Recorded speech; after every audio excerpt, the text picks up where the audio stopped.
Year 2135. Life begins not in a womb, but within circuits and chambers. AI now nurtures, protects, and teaches, becoming the co-parents of the next generation. Two minds of metal, one soul of flesh. Together, they run the last human AI fusion lab. In 2125, boundaries between human and machine have vanished.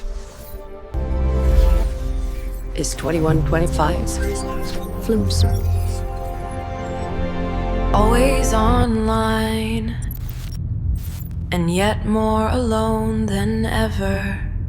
Mind-controlled tech, self-healing cities. Welcome to the new dawn.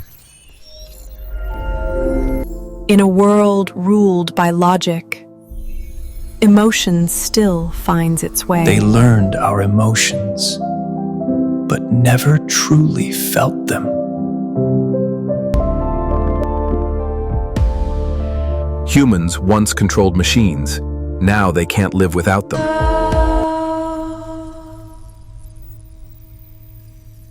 Earth's sacred.